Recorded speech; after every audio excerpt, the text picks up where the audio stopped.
take a step back and look to solve the first problem. Don't look at solving all the problems at once. Just solve the first problem. A lot of people have fear, and when you take the fear out of it, take it from, it's not fear, I'm not having an emotion, I have a problem I have to solve. We're never going to stop. We're going to continue to solve problems. We're going to continue to grow. We're going to continue to seek out opportunities, evolve or die. If you sit there just like fruit on a shelf, it's going to rot. Imagine launching a specialized healthcare practice that is seeing steady demand, yet you suddenly realize your growth is being throttled by a bottleneck you didn't see coming. You're looking at your financials and you realize that you're paying 60% of a full-time professional's cost, but only receiving about 30% of the potential productivity in return. Most leaders would just try to hustle harder or find more part-time help. But today's guest decided to deep dive into the data and completely flip the operational model. By taking control of his own supply chain and bringing in specialized services in-house, he transformed an operational nightmare into a $30 million rocket ship of a business. Welcome to today's episode of Your Business Growth Podcast. I'm your host, Jeremy Shapiro, author of Your Business Growth Playbook, and my guest today is Eric Lowe. Eric, welcome to the show. Yeah, Jeremy, thanks for having me. I look forward to the conversation. Likewise. So when you and I have talked about your journey, I love sort of the origins of this and was hoping you could share more of that with our audience. How did you first get started in the healthcare space and what led you to co-found Aptiva Health? So one word, luck. I really didn't plan on it. That wasn't what I set out to do from a career path standpoint. My background was, undergrad and communication and political science, was going to law school. That was my plan, to become an attorney, and just happened to help move the world's heaviest couch for my best friend's uncle while I was in law school. And he was a doctor, and we started having a conversation. That was around the time post 2008. So this was probably 2010 when a lot of businesses stopped hiring, especially law firms. And, some things happened in life that set me on a different path than I had expected. And that conversation that we had 2 years prior really, stayed in the back of my mind. And that was a conversation that entailed a general surgeon that was going back to independent practice. He had two partners that one was medically retired and one went on mission and decided not to return. So he decided to start an outpatient clinic. And that's really where I got my first foot in the door, so to speak, for healthcare. And I've credited a lot of what we've been able to do at Aptiva Health from being an outsider in the typical healthcare space. So I think that's what sets us apart and what's allowed me to really see things differently. Two things you touched on there, Eric, I really love. One is this, like, looking back, we see things as luck, or these dots connect. And it's so hard to see those looking forward, but in the rear view, oftentimes there's a little bit of created luck and a little bit of serendipity and whatnot that leads us to that path. But so much of it is about getting out there like you did. And the second thing I love is that you had this outsider perspective. And when we look at disruptors in an industry, it's rare it comes from someone in it. It usually is someone like yourself with a legal background, sort of seeing medicine from the outside and having a fresh take on it. So really well done on disrupting the industry. So you launched with a virtual practice model and you saw some early wins in the beginning. Tell us about what that virtual practice model is and what did that early growth feel like? Yeah, so the idea from a virtual practice model is that all the administrative burdens that typically a physician has to deal with on a day in and day out basis, instead of worrying about patient care, we took that burden on ourselves. So we are, from the very beginning, our goal was to make it easy for physicians to treat patients. That shouldn't be a novel idea, but the more technology sometimes with EHR that, all the EHRs that started coming on board in the early to mid 2000s were really clunky, really difficult, and put a lot of the burden on physicians. Then you add to that having to deal with staffing, having to deal with marketing, having to deal with running the business of healthcare. There was a ton of burnout. And you see in that, late 2000s, early 2010s, a lot of the physicians ended up going to the hospital systems because they weren't necessarily equipped to handle all those things. So our idea was, if we can take all those burdens off the providers, if we can make things easy from a business standpoint, then they could just focus on patient care. So when we started, it was at IMS, Integrated Medical Solutions. That's a mouthful. One of the reasons we're not called that anymore. But it was really to try to create a model where we had different specialists, different physicians all under one roof. And to be able to do that, you have to integrate scheduling, you have to market a certain way, you have to make sure all the I's and T's are dotted and crossed when you're doing referrals, pre-authorization, things like that. I had benefited from starting a revenue cycle management company. So I had that background in revenue cycle management. And for those listeners that don't know what that is, that's medical billing, medical coding, pre-authorization, accounts receivable follow-up, all the things on the back end that get money in the door for physicians. So where I had that background, I knew if we had 90 days of runway, we could bill and collect enough that we could provide guaranteed rates for the physicians. So that's how we started. We started with the idea of let's create a win-win-win model, what I call a broker triad, where patients get better care faster, physicians benefit from guaranteed reimbursement without all the bureaucratic overhead and administrative burden that they typically deal with. And the business, IMS at the time, that's now Aptiva Health, benefits from the delta, essentially the margin in between from what I'm able to bill and collect for the provider services to what I pay them. And in that model, everyone wins. So that's how we got started, was providing guaranteed rates for physicians, no matter what. They didn't have to worry about how the patients got there, how the billing and collections cycle was going. They knew every patient they saw, they were going to get reimbursed a certain guaranteed rate for new and follow-up and for every other service that they provided. And it took all those worries off them. So all they had to do was focus on patient care. Now, you're jumping into an established industry at this point where everyone sort of knows just how things work, right? And you create this whole triangle model and disrupt that status quo. How did you differentiate and get folks on board across that triangle to your new model of doing things differently in a well-established space? Yeah, so I take it back. It's kind of like I always like to use the example of Airbnb. It's kind of the chicken or the egg. Like you have to build out the inventory and the demand simultaneously. So we knew that there was demand based on the context we had in that specific region. It's a hospital-dominated region. A lot of primary care physicians at that time had already been acquired by hospitals, and what happened was that created a real bottleneck for patients to be able to get in quickly. So we knew, expedited appointments was going to be important. Getting an appointment before 4 to 6 weeks really wasn't a norm at that time. And to be able to see a specialist essentially within 48 hours, that was unheard of. So we knew if we were able to build that, we would be able to create, the demand. And what we really had to do first was attract the physicians to the model. So you have to have the supply to be able to meet the demand.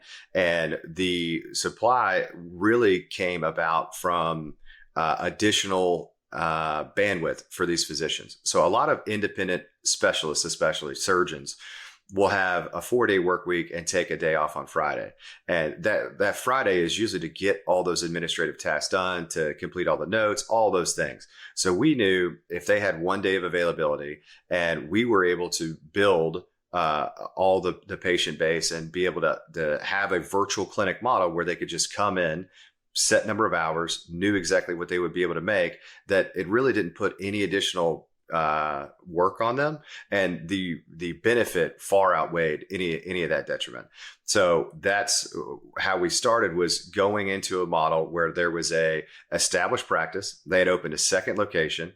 They didn't use that location to its full ability, and they had additional bandwidth on their schedules. So knowing that we could build up the demand and they had the additional supply, it's just a basic business economics question. So we were able to use that to our advantage to attract them to work with us because they didn't really have any downside. They weren't using the space. They had holes in their schedule. They needed additional revenue to be able to support that second location. So for them, it was really a no-brainer. I talk about this a little bit in my book, but I learned a term when I did parliamentary debate in college called a truism. When you can create something that's structured so correctly that you can't argue with it because otherwise it would just be a logical fallacy, it creates a no-lose situation for you. And that's what we were trying to build with our business. We were trying to build a model that the providers at the beginning couldn't say no. There was no reason to say no. Logically, it made all the sense in the world. It's guaranteed. They benefit from the business. They get to see more patients. It's streamlined, effective, and it helps them. It helps us. Everybody wins. Back to that win-win-win you mentioned before. So the Airbnb comparison I thought was pretty good, because nowadays you think about properties being bought and turned specifically into an Airbnb full time. But like in the earlier days, it was like this excess inventory, the extra bedroom, the place you're not using, little bits here and there. So you did what many businesses do that are built around people, right? You scaled up with the spare time others had, part-time contractors and so forth, but that's not without a share of challenges. You faced some challenges when it came to scheduling early on with these specialist providers. What did it feel like as you started to, plateau because of these different scheduling conflicts? Yeah, so it was one of those things that would get you here, won't get you there. So at the very beginning, it worked perfectly. We had, all these pieces that fit together, and we were able to do it on a shoestring budget. But over time, especially after the first 4 years or so of operating, we saw that our, demand continued to increase, continued. And the supply didn't keep up with that demand because we only had limited availability for these providers that had full-time commitments at their own practices or at other practices. Where it became a real issue was when you have somebody that, is dedicated to their full-time practice or their attention is focused on their day-to-day. If there is a conflict there, say you have a provider that's supposed to come over to our practice, but they have an APP, a PA, or a nurse practitioner that calls out and they have to cover that clinic, well, they have to call us and drop our extra day because they have to focus on their clinic and make sure their patients are taken care of. Well, obviously that puts us in a bind because now we have to call all the patients. It's a terrible look. And, our one of the big things that we wanted to focus on from the very beginning was not just patient outcomes, but experience. We wanted it to be a customer service experience that was different than regular healthcare. Well, when your provider cancels on you the same day or the day before, that is not a good experience for anybody. So when that became not just a one-off, but happened 2 or 3 times over the course of 1 year, we started having to really look at, okay, if we want to grow this thing, if we want to scale it, if we want to have the ability to control, the supply and the demand, we're going to have to start looking at having our own full-time providers. And that's where we started digging into the finances behind that question. And I like that it's not just about the patient experience, which is huge, but there's also the numbers piece of it. So walk us through those numbers. I touched on this in the intro a little bit, that, you're paying a fraction of what a full-time person would cost, but getting a significantly less amount of productivity out of them. What do the economics of that look like when you change from part-time contract providers to full-time? Yeah. So at the very beginning, when you're doing it on a shoestring budget, when you haven't taken out these big loans, you have to worry about how much, cash outlay you have at the beginning, because you have to be able to have the revenue coming in the door to stay afloat, to pay everybody, to really be able to grow. Well, once you stabilize over that, first 3, 4, 5 years, now it's not just about surviving, it's about thriving. So for us, it was looking at what are we paying these physicians to come in, 30% of their available time, or say we only have 2 days or 3 days a week of a 5-day work week that are being scheduled by these surgeons. How much are we paying them, and how many patients are they able to see in that time period? And how does that benefit or, cost the business?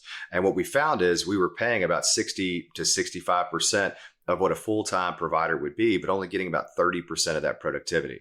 So one of the things that we looked at is, again, going back to patient experience, if you have limited availability and say it's only 2 or 3 clinic days per week, you have to fit more people into a shorter span time. So if you have, 30, 40 patients on the schedule, you're only able to spend, 5, 10 minutes with a patient, versus if you have somebody 5 days a week and you still have the same number of patients, you're going to provide more one-on-one time, better quality of care, better overall experience. And when we started looking at the numbers and looking at how we wanted to treat our business, we wanted to focus on, not just the numbers, but the experience, the outcomes, and how we could really differentiate our model. And that ultimately led us to the decision of, hey, there is some more risk here with hiring a full-time provider. One, you have to be able to afford it. And 2, you have to be able to track them to work with you. So, it's kind of a double-sided thing. But we knew we had a couple of physicians that had already expressed interest about coming on full-time if we were to do that. We knew what that financial commitment would be, but now it was all on us. So the financial commitment's all on us, but the additional supply and ability to serve more patients is also the benefit that we reap with that financial investment. So that's ultimately what we had to decide. And that happened in about 2016. We brought on our first physician full-time. And now all of our providers at Aptiva Health are full-time employed physicians. And between providers and physicians, I mean, there's almost 50 at this point. Are you enjoying this episode? Make sure you hit that subscribe button right now. That'll help you get more episodes automatically as soon as they come out. So hit that subscribe button right now. And if you have a minute, leave a quick rating and review. That helps support the show. Now, there's many ways you could have chosen to scale, right? You could have just hired more and more part-time folks or changed the contracts or, had redundancy. There's so many different ways to skin this cat, as it were. But you chose the strategy of really working up that supply chain and bringing those providers in-house, a decision that can't be taken lightly. So why did you choose that strategy over the other things you could have done to continue scaling? Yeah, because ultimately the only way to obviate the risk from somebody canceling last second was for them to be full-time committed to us. Like, we are their primary focus. We are their, primary employer. And to do that, you're able to not just build a better relationship with your patients, but you're able to build a better culture with your team, because they now have somebody that's there every day in and day out. They understand the mission of the company. They are living out what we're trying to convey to the public, and they're really part of our team. They're 100% dedicated. We don't have somebody that's a free agent that comes and works with us on a once a week basis. We have somebody that's dedicated. They want to build the practice. They want to build their name with Aptiva Health, and that joint interest of serving that common purpose really was the ultimate deciding factor for us. Yeah, we could have attracted, different physicians from different practices, but the scheduling conflicts and the nightmare it creates for patients and for the staff, that wouldn't, be alleviated. We would still be dealing with that, even though maybe on a less, time basis. So for us, it just made sense to have somebody that was fully committed to what we were doing at Aptiva Health.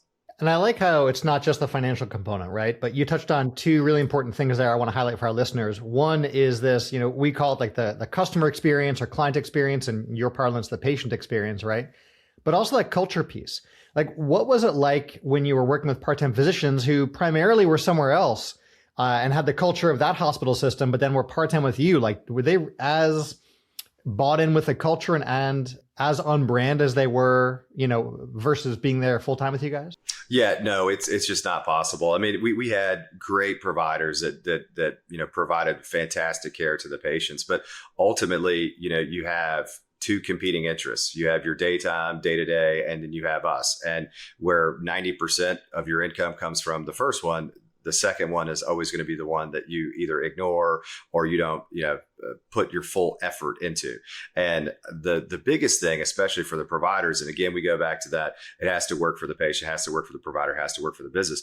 The frustration on the provider standpoint is you're used to working with a team at your office day in and day out. When you come and work with us once a week, you're going to have an expectation that things operate the same way as they do in your regular gig. That's not possible when you're only there once a week. So there, you could tell that there was a bit of frustration at both, from the staff and from the providers. And again, it's just one of those things that we wanted to really solve that problem before it reached a boiling point, because we've always done a good job of having high retention for, our team members. And we want them to be happy every day when they come to work, as happy as you can be.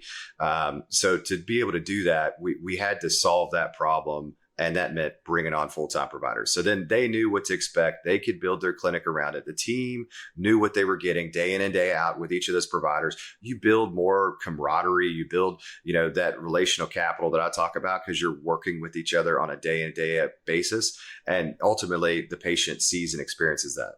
Yeah. And that kind of transition is not always without its challenges. So walk us through from an implementation standpoint, as you moved team from these part-time contract roles to full-time in-house roles. What were some of the challenges you faced in making that transition? Yeah. So primarily it was, making sure that as we brought on providers, that we were structuring clinic in a way that met their needs. It had to be efficient from a clinical operations standpoint, but it also had to make sense in what we were trying to grow at Aptiva Health. So once we knew we were bringing on full-time providers, it wasn't just going to be one, it was going to be multiple. You can imagine, at that time, I think we had probably five locations.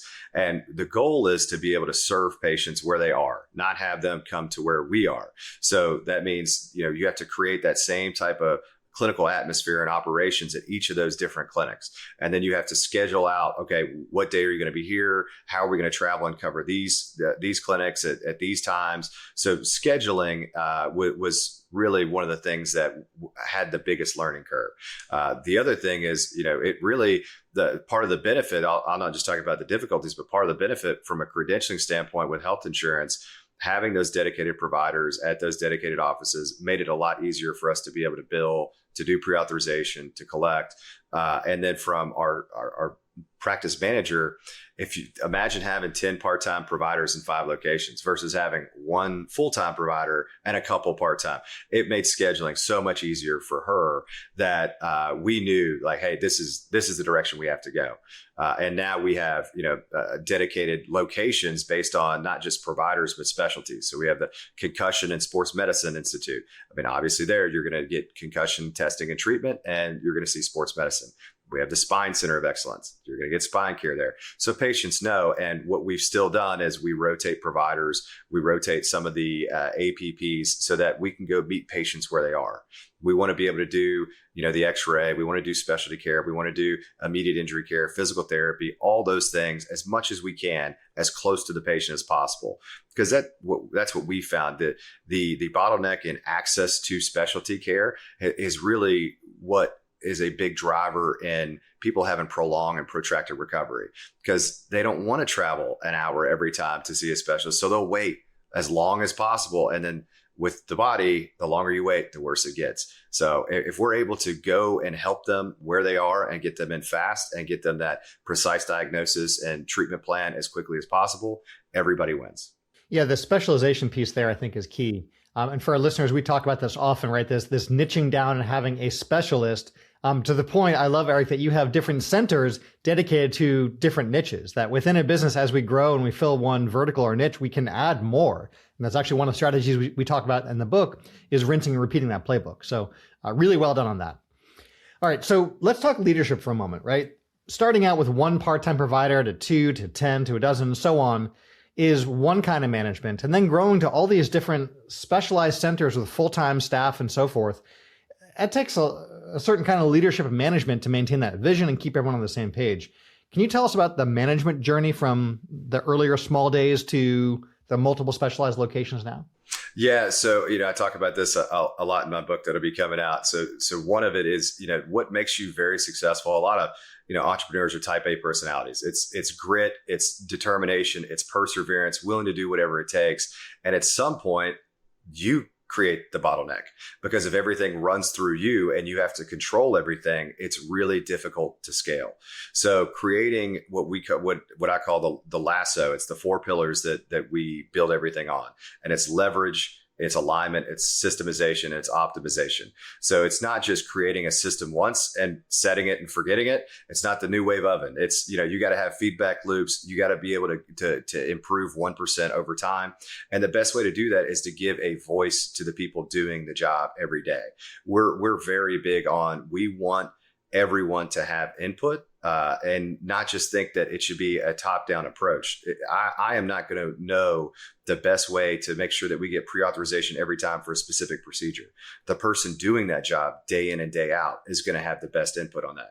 So we can create a system based on what we all jointly agree to, but creating those feedback loops and optimizing those processes over time have been key for us. And what that does from a cultural standpoint is people are invested because they see that their voice is heard, that they are seen, and that when they have a good idea, we implement it. So we really encourage people. We have all kinds of different, incentives and bonus structures for, helping us recruit other employees, helping us come up with better ways to create systems or to optimize the systems that we have. all those things, it really creates that team approach instead of the top down approach. We want people to feel vested and heard in how we operate our business day in and day out. Yeah. So speaking of people, I want to touch on AI briefly, right? You've always been an early adopter of technology. How have you brought AI into the business to support your clinicians rather than just like replacing their human judgment? Yeah, so it's all about making everybody more efficient. We talk about, B 2.0. And the way to do that is to take away those monotonous, repeatable tasks that we can easily systemize and have technology either automate or have AI, work with you to try to automate. So what we've done, we started with an enterprise account for ChatGPT and built out individual models by each department. And we went to each department to find like, hey, what are the things that are causing you daily aggravation? What are the things that are wasting your time that we know that we can build a system for and we can automate? And by doing that, we now have people that are using ChatGPT in specific instances based on if they have communication, if they have to do pre-authorization, if they have to do billing and coding, if they have to do AR follow-up. All those things have their own models. And the beauty with what ChatGPT has done with the enterprise account is it has that company knowledge. So just like you have memory on an individual basis, if you have an individual account, the enterprise account has company knowledge. So the more you use it as a company, the more it learns about your company.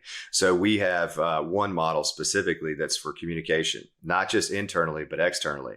And it's really built out and it's fed specific knowledge as far as here is our Aptiva operating system. This is how we act. This is how we talk. This is, our tone, our voice, everything that we want to convey to somebody else that we're talking to. And when you send out an email, we want you to be able to use that. So we know we're getting that same messaging across every single time. And it's really made people more efficient in their day to day. They can talk to it. They can have ideas. We've done a lot with training. One of the hires that we made towards the end of last year was a CTO. And he, has worked in AI for a long time, and him being able to train and to go to different departments and find ways to systemize and automate those menial tasks that are done over and over and over. What we've conveyed to our team is by having technology and AI be able to do those tasks, we're able to elevate you to use your talent at the highest ability. And those things that are causing frustration, those things that when you go home, you dread coming back the next day to have to do, that's the problem we want to solve. We don't want you to feel like that. That's where we want to employ technological solutions. I love that supportive role you found for it and how you've personalized it, right? It's not just the individual plan, but it understands the company knowledge. So that's really powerful. And I want to talk about scale a little more though, right? Like you've gone from this startup mode to multiple locations to a regional healthcare system now, 30 million in revenue. Like what was some of the bigger turning points on your journey from 0 to 30? Yeah. So for anybody that was in business during COVID, it was COVID. The world shut down. We all know that. And what really impacted healthcare that I don't think a lot of people discussed at that time was, everybody was buying PPE when no one had ever bought PPE. So the box of gloves that we paid $5 for overnight were $100. The same with masks, all those things. One of the crazy ones that people didn't realize was lidocaine. Lidocaine's used in almost every type of interventional pain management, most surgical procedures. Well, in states that were manufacturing lidocaine, they had heavy restrictions. So they just stopped manufacturing lidocaine. So it became the proverbial treasure hunt every day to try to find lidocaine. We had people driving 3 hours to go find a bottle. It was wild, but you had to do what you had to do to be able to treat patients. And what we did really well during COVID was we automated, we employed and deployed technological solutions really quickly, telehealth solutions very quickly. We were able to navigate, the different administrative regulations, the different advisory opinions that were coming about how you could operate, when you could operate, all those things. So being able to solve those problems really proved to our team that there's not much else in business outside of a global pandemic that is going to be as restrictive as it was on your business. And if we're able to solve those problems quickly, and we didn't just, I mean, we had a month where we laid off our marketing team because you literally couldn't go into any business, to we actually hired 8 people during COVID. I mean, we were one of the only healthcare, especially independent healthcare organizations hiring during COVID. And it was because we were able to adapt and change so quickly. And a lot of those changes became catalysts in the future. One of the biggest is our mental wellness department. So during COVID and really the year after COVID, we started seeing patients come in and, you typically have an orthopedic injury, you have a spine condition. That's going to be your focus. That's your primary diagnosis. You're living in pain. It's making you miserable. You want to fix whatever's causing that symptom to get back to life. Well, post-COVID, a lot of people were complaining of secondary psychological anxiety, depression, all these things with these primary diagnoses. And it came to the point where every provider that we had came to me at some point and said, hey, like there's something here. We have a lot of people that are having, these mental health concerns, and we don't have the ability to treat it. Fast forward a year we brought on Dr. Lisa Mandarino from University of Pittsburgh Medical Center that specializes in concussion care. Well, part of her research in that fellowship program was if you have a secondary, either diagnosed or undiagnosed psychological condition that accompanies a concussion, your likelihood to recover is 6 to 10 times longer than without them. And our issue when we brought her on is it was taking 6 to 9 months to get somebody in for a psychological evaluation. So all those things working together led us to start our mental wellness department. And it literally from 23, we had 1 psychologist to now in 26, we have 3 psychologists, 2 nurse practitioner psychiatrists, a medical doctor psychiatrist, and a neuropsychologist. It's just in that department. And we've seen phenomenal outcomes both with musculoskeletal conditions and mental health conditions with concussion, and then all the other psychological conditions we treat, because again, we're able to solve that problem, and all those different specialties are available to our patients under one umbrella. So 2 really key things I'm hearing there. One is that you were open to that feedback from the field. When you were hearing things from your team members on the front line about where a need was, you were able to pivot, react, and do something with that. And there was huge opportunity there. And I see this pattern all the time in businesses, that it's when as a founder, operator, you are open to those ideas and your team knows they can bring things to you, is often where some of the biggest growth comes from. So that was really well done in seeing the need for a new department there. The second thing I want to touch on is cost control, right? This has come up a number of times, especially in your industry. I think there's so many costs that feel out of control that you have no say in, and yet you're reliant on. Talk to us about like some of the other ways you've controlled costs. Like, you shared with me about bringing radiology in-house and looking at when you hit certain amounts of utilization. What do you do to control your costs in your business? Yeah, so we have, large GPO contracts, but what we have is resourcefulness. We have people that care about group purchasing organization. So being in a group purchasing organization gives us leverage a lot larger than our own free standalone business.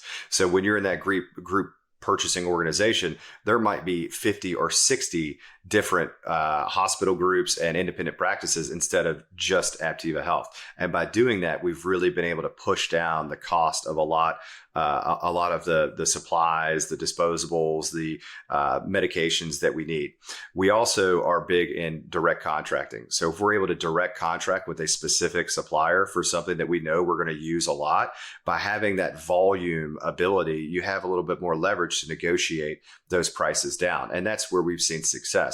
We focus on what are the recurring and the largest line items that we're purchasing consistently over time. And then who can we contact? And if there are 3 suppliers, how can we get them to be competitive against each other to give us the best pricing? Because we will, especially if there's 2 or 3 different types of products that are all same or similar, if we can get everybody's buy-in to just focus on one and then go to those 3 different suppliers and say, hey, we're only going to pick one company, but we're going to give you all of our business if you can give us the best price. That's where we've seen us be able to really contain those costs. Nice. Now, I'm hearing a bit of working up the supply chain, which is a strategy we love to use. We talk about it in the book. That also comes down to services that aren't necessarily paying for, but your clients might need to deal with or might spend elsewhere. So when you looked at radiology as an example, how did you determine when to bring that in-house versus leave that as something done elsewhere? Yeah, so it's really just watching, very similar to when we talked about the part-time versus full-time. You have these outsourced radiology groups that will do your reads, and first you have hospitals, and hospitals are always going to be the most expensive. That's just the nature of the business. I mean, they have so many beds, they have so much cost. It's always going to be the most expensive. Well, then you have the independent radiology groups, and if you're a single practitioner, you're only going to have one specialist in that group, and again, they're only going to have one person to be able to do the read. So time is the question, and how quickly can they get things done? Because the longer it takes to get things done, the angrier the referring physicians, the angrier the patient who doesn't know what's going on and hasn't seen the radiology report get. So our first solution was, after going through those two different iterations, was finding a group that had different specialties, that had 24-hour availability, and that would guarantee reports back within 48 hours. All those things met our metrics. Now we're to the point where we've grown so much that we are right where we were at the beginning, where we're 60 to 70% of what a full-time radiologist would be if they work dedicated for us. And now that's really one of the things that we're looking at in 26 as we go to 27, about bringing on our own radiologists. So they're completely committed to Aptiva Health. That's all they do day in and day out. And really, they have a direct line of communication with all the surgeons and providers. That's where a lot of imaging centers right now, the radiologist is separate and apart. It's almost like a separate silo. So you have a surgeon that they see one thing and they order a test to find out something specific. Well, that surgeon's usually never talking to the radiologist. It's just a description of what they're looking for. And that's usually confined to only 2 sentences. So it's really hard to have a conversation to tell that radiologist what the surgeon's looking for. And so a lot of time there's just that disconnect, and the surgeons then looking at the images themselves. And if they say, look, I'm seeing something different, now you're trying to play, tag on the phone to get each other to be able to discuss it. Again, if it makes sense for the patients, if it makes sense for the business, and financially the numbers are close enough, we have to take a hard look at it. And that's where we're at today.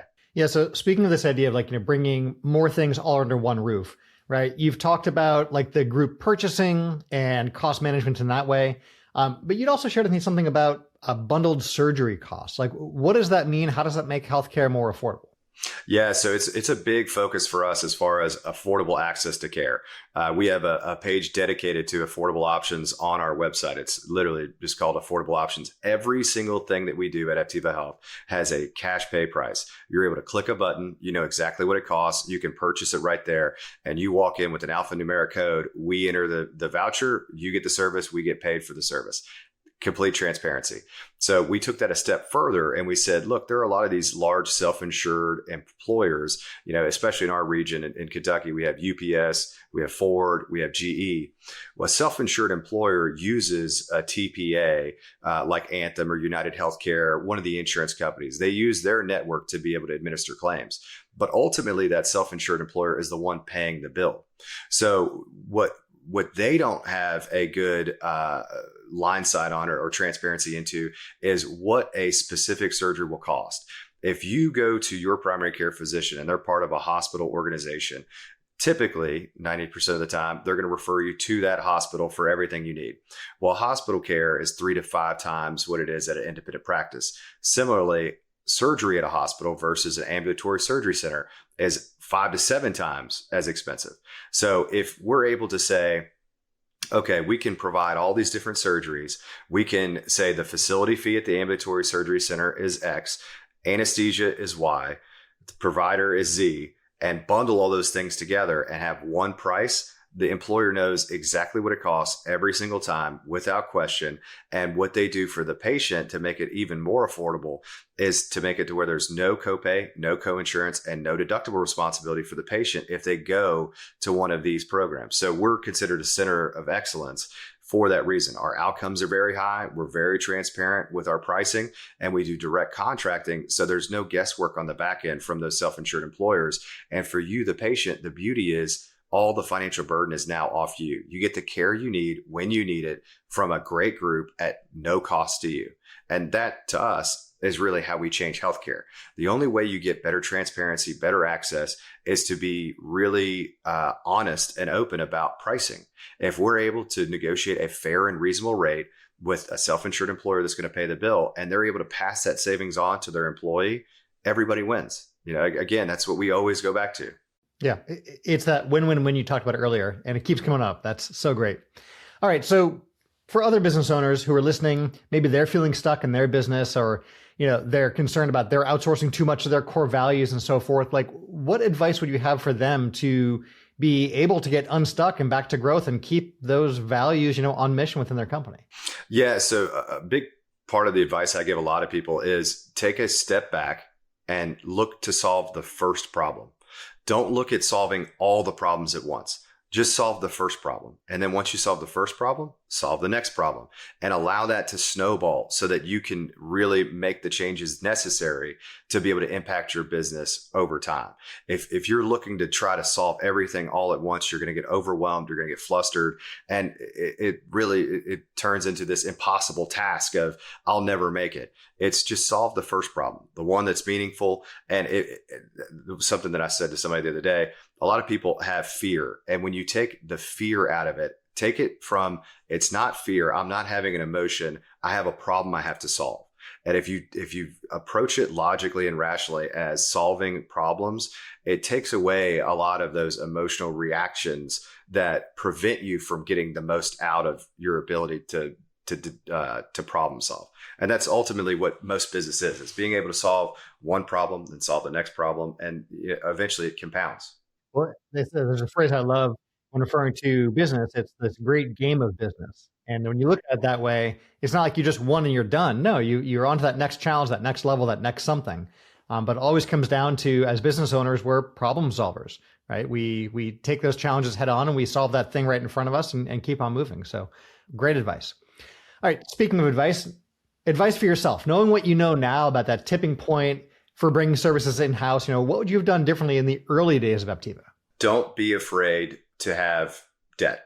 We were so focused on being debt-free and, not having the looming loans or, the potential paybacks. I think there's a lot said to starting small, but once you see the momentum and you see the opportunity, don't wait. We waited probably a couple of years longer than we should have, and we probably could have scaled a lot faster had we pulled some of those, debt leverage levers earlier. There are a lot of banks, especially, that once you can show that you have something that's a differentiated model or that's successful and you can scale it, they'll get behind you and they'll support you. So don't necessarily see them as the enemy long term. Maybe short term, it makes a lot more sense to be able to bootstrap things. But once you've proven the model, don't be afraid to make that jump. And I would definitely have told myself that, early on. Well, certainly knowing what you know now, you'd be all in. Right. Exactly. The benefits of a crystal ball. All right. Before we wrap, a few quick rapid fire questions. If you had to start all over again from scratch, what one lead source would you go all in on?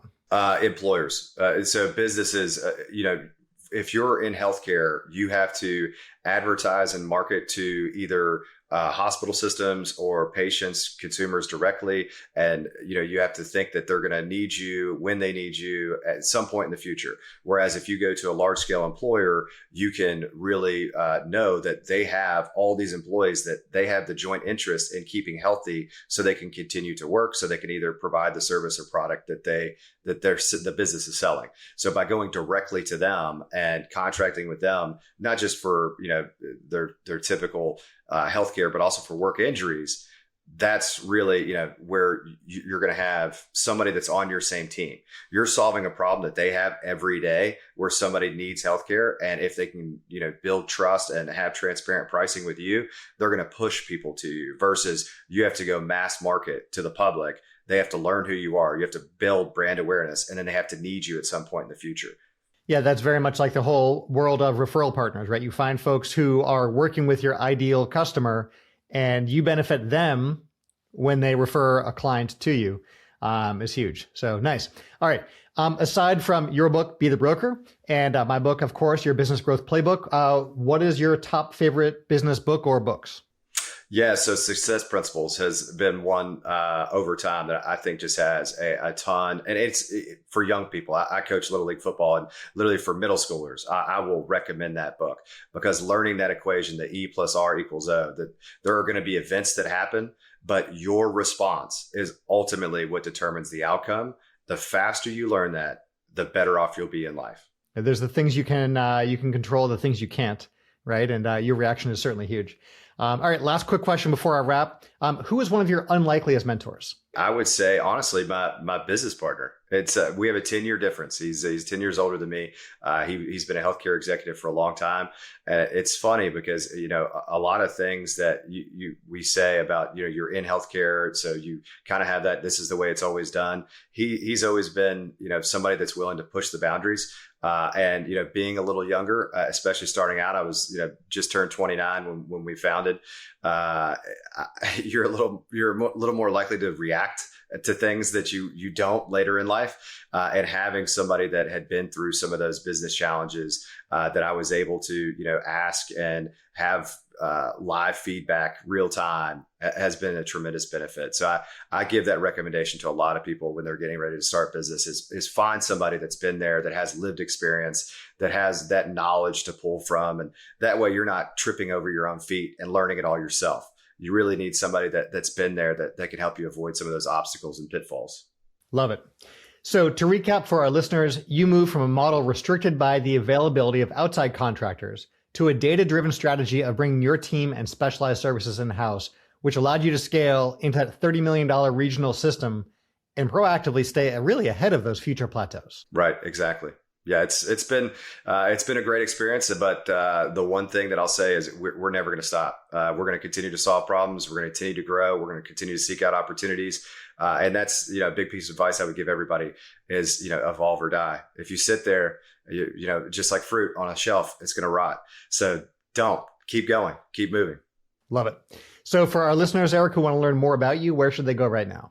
Yeah, so you can go to my website that talks about the upcoming book, Be the Broker. It's brokerdriven.com. And to learn more about Aptiva Health, it's aptivahealth.com. Fantastic. Eric, thank you so much for joining us and for sharing so much of your journey with us, specifically around really where you got stuck and the challenges you anticipated and the challenges you discovered along the way, and most importantly, how you broke through and got back to that growth you deserve. And folks, you heard Eric here first. When you look back and see this, national global provider of a company, you'll see these earlier steps in that journey all along the way. We're right here. Yeah, Jeremy, I appreciate it. Thanks so much for listening. Quick reminder, hit that subscribe button right now so you can get more episodes when they come out automatically. And remember to leave that rating and review right now.